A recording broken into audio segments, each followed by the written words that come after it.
felt like we needed to do something. And that's actually been a theme of the company. Like every 3 to 4 years, we say, wow, the landscape has totally changed.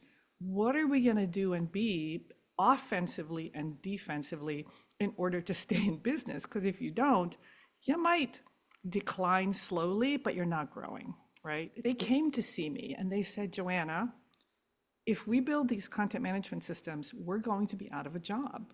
And I said, oh, because they were entering all the content. I mean, clients were sending us their press I releases and remember their that. Yep. newsletters and their whatevers.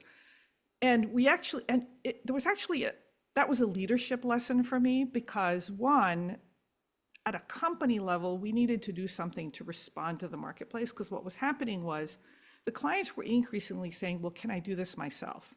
Or their budgets were taken up by updates so that then they couldn't do something new and interesting.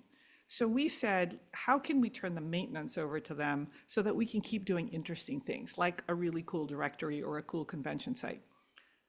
But the other thing is that it was a leadership moment because I realized that I hadn't really properly communicated to my team this change, right? And he said, every company has values, honesty, integrity, whatever, customer service. But he says these values aren't actually enough guidance for your staff.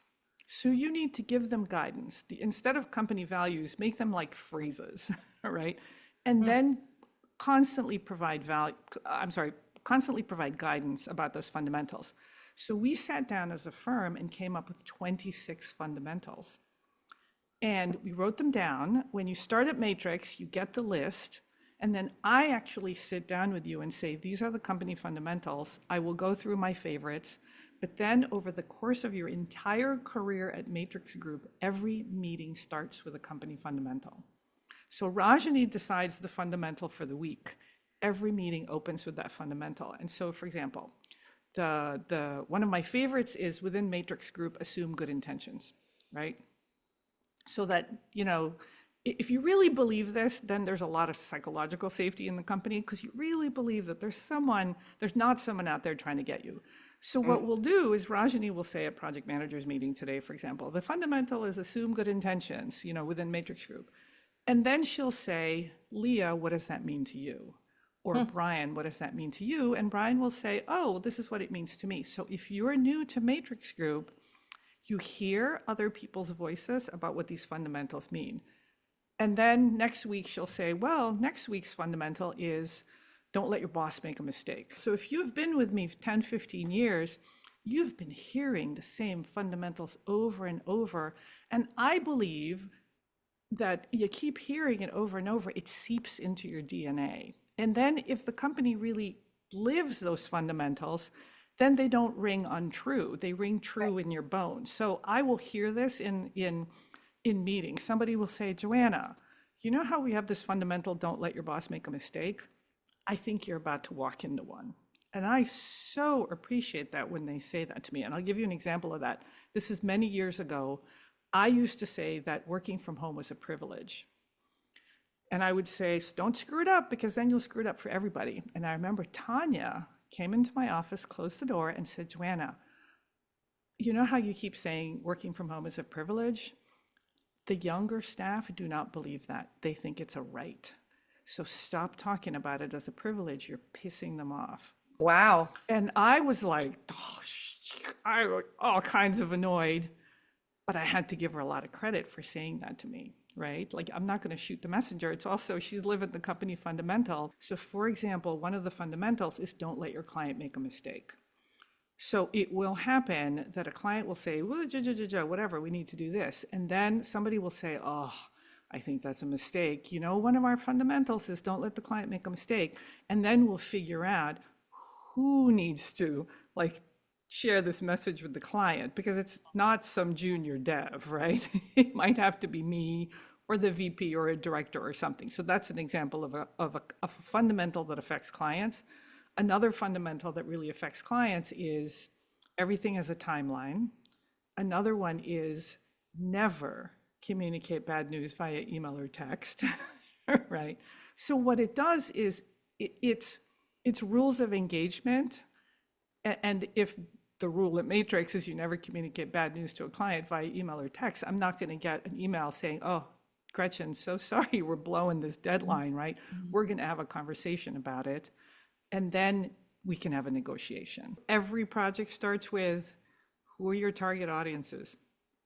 If you don't think about who they are, you get it wrong, right? And so this is evergreen. You got to understand who the audiences are. What are their needs? What are their motivations? What do they need from you? How do you communicate with them? And what does success look like? And then often that's why you need the chief exec in the conversation, because they'll say, you know, our most important audience is this.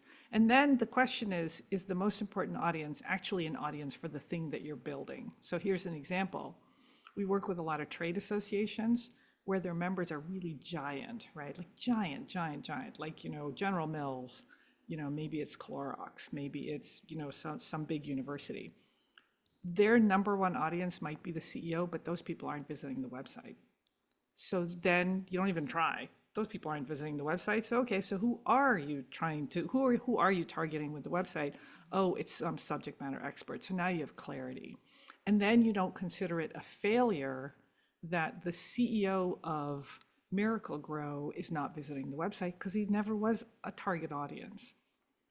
And then I think what we find, Jake, is if you really think about, like, say we're building a website or say we're building a database application, what you'll find is if you really do think about the audiences, you'll find commonalities in the things that they need. And for us, the secret is actually talking to members. It's amazing what they tell you. I mean, I'll tell you the story. We were building something for the Catholic Health Association, and they have something called the Ministry Identity Assessment Framework.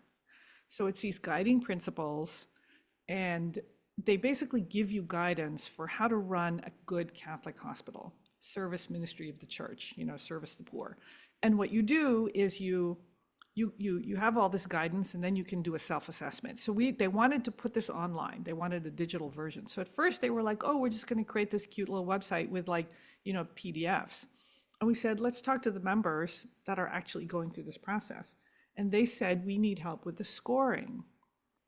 And CHA said, oh, the scoring isn't that important. People get hung up on the scoring, but it's not that important. And we said, okay, but every interview was about the scoring. And we said, you know, we got to address the scoring. So we did, we addressed the scoring. Even though the client totally not, you know, in the plan for what they wanted to do, but the members led us there. But if a client is stuck, you know, on making a decision, you know, we kind of talk to them about the cost of not making a decision. I mean, at some point it's going to start to affect your budget and timeline, and that usually gets them, you know, making a decision. But I think the other thing is we say, hey, what are you worried about? And sometimes they'll say, for example, they'll say, oh, we're so worried about the navigation. We don't know that it's the right navigation. And I'll say, okay, what do you think we need to know in order to make a decision? That's often an interesting question, right? And they'll say, well, maybe we could talk to some members. All right, let's talk to some members. And then if the members are like totally in, then we'll say, like, let's make a decision. And then if they're like, well, you know, we're not sure, same thing, right? And at some point you have a conversation about, you know, how this is affecting time and money and deadline.